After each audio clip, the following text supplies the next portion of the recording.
For our project, we're provided with case 001 pickup file, which after our analysis, we noticed that the initial entry vector of the attacker into the victim server was through a successful RDP connection. Prior to this successful connection, we noticed that there were numerous SYN requests sent from one IP address to another simultaneously.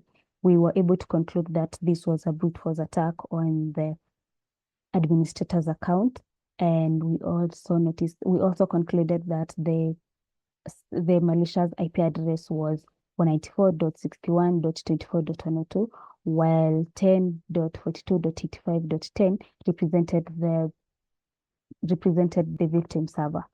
We also noticed that the malicious process was the file download of an executable file called coupdata.exe, and this we found by filtering the packets by HTTP, since this is the protocol that is used to download files over the network.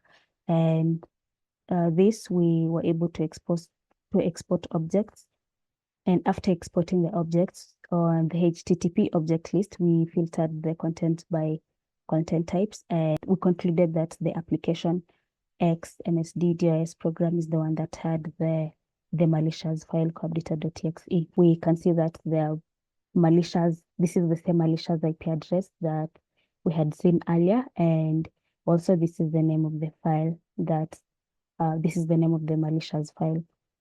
Okay, thank you, Sylvia. We're taking it from here. Malware that was just mentioned was found on the system 32 folder under Windows folder. System 32 folder is a critical folder on the Windows operating system that is needed for the full functionality of a particular program or file. So if you want a program to, function well in the Windows operating system, it has to be under system 32 folder. So this is exactly why this malware was under this particular folder. Hello, everyone. My name is Dorothy Christopher. I'll be introducing Autopsy to you. What is Autopsy? Autopsy is an open source digital forensic platform that is used for analyzing hard drives, mobile devices, and other digital medias. So Autopsy helps investigators like myself to recover deleted files, analyze file system data, and also examine web browsing history. It makes the work much easier for investigators. So I'll be diving right into using Autopsy for our investigation today. So this is how Autopsy looks like. This is where you add your data source, like in my case, the disk image that was recovered from the crime scene. You add it here to be able to examine or investigate the case. When you add this here, it will ingest the modules. After ingesting the modules, all these folders will come up. So for our case today, I'll be investigating this case in order to find answers to some questions. Let's go right into it. So for the questions that says what's the operating system of the server, we can find that by clicking on the disk image here, and from the data artifact to find out that the program name was Windows Server 2012. So this is just the operating system of the server. So we're going next to answer if the session source was stolen. How do we know if the session source was stolen? We'll use Autopsy to find out that. So using Autopsy, we can see under the folders here, there's several volumes under the disk image. Clicking on volume 3, we find folders, interesting folders under it. So under this particular volume, I can see the file share folder on it. So if anything was shared or accessed, should be under this particular folder, shouldn't it? Let's see. Under the file share folder, we can see a folder called secret. Suspicious, isn't it? Let's go into it. So under the secret folder, we are seeing several things. Bed secret, no Jerry, portal gone, secret bed. Going down, and here is a Szechuan source. So from here, we can see that the Szechuan source was accessed or even stolen. So now this is the recipe, in case you want it. So let's check the access time. So from here, it's obvious that this was accessed on the 18th of September 2020 by 15 35 hours Pacific time. So we can see now that, yes, this was actually stolen or accessed. So now was there any other folder or file that was accessed? Well, from here, it's obvious all these files were accessed. Was there any modifications to it? Let's see.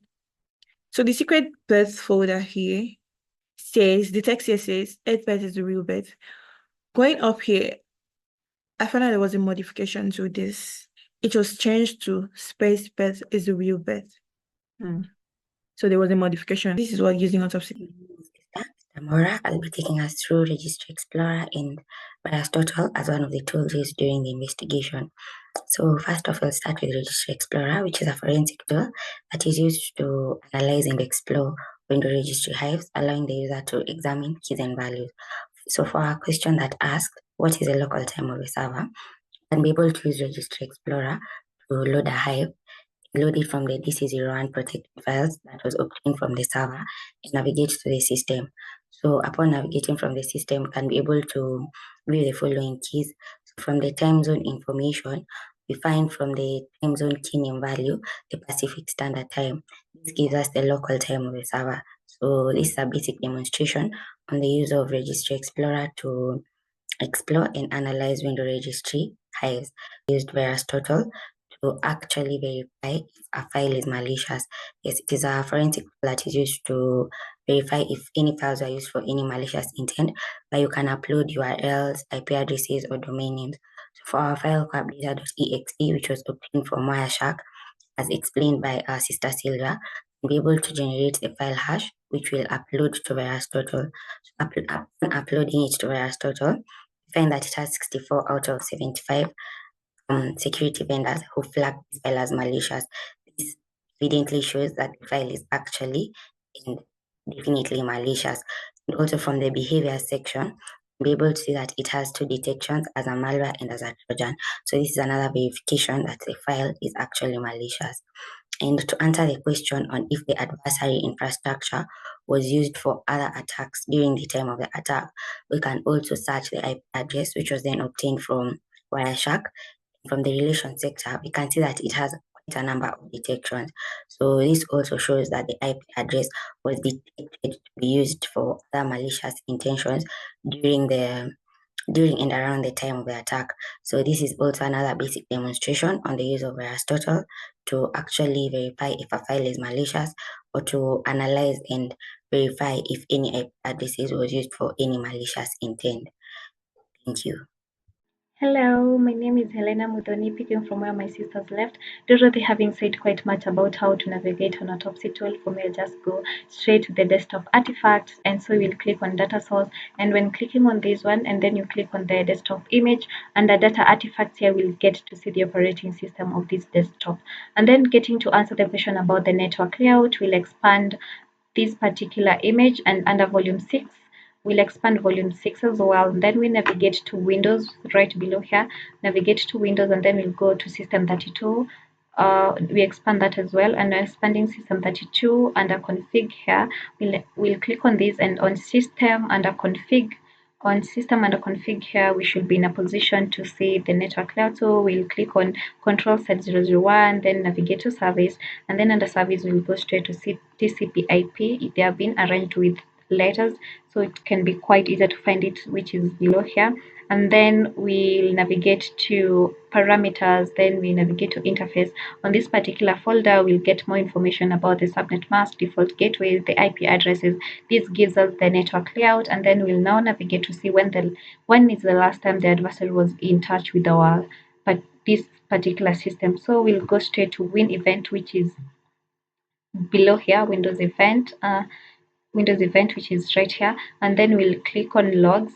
Let me expand this. Then we click on logs, and on logs we'll navigate to security.evvtx, which is right here, and then we'll open it using an external viewer. Since it's taking time to open for me, I opted to open it prior, and this is the last time the adversary was in touch with our system from logoff. Actually, event viewer, it's a good to interact with because it gives you the detailed significant information of the events that occurred in this particular system. So actually with this one, we will prove the sequence of attack as shown in our introduction part.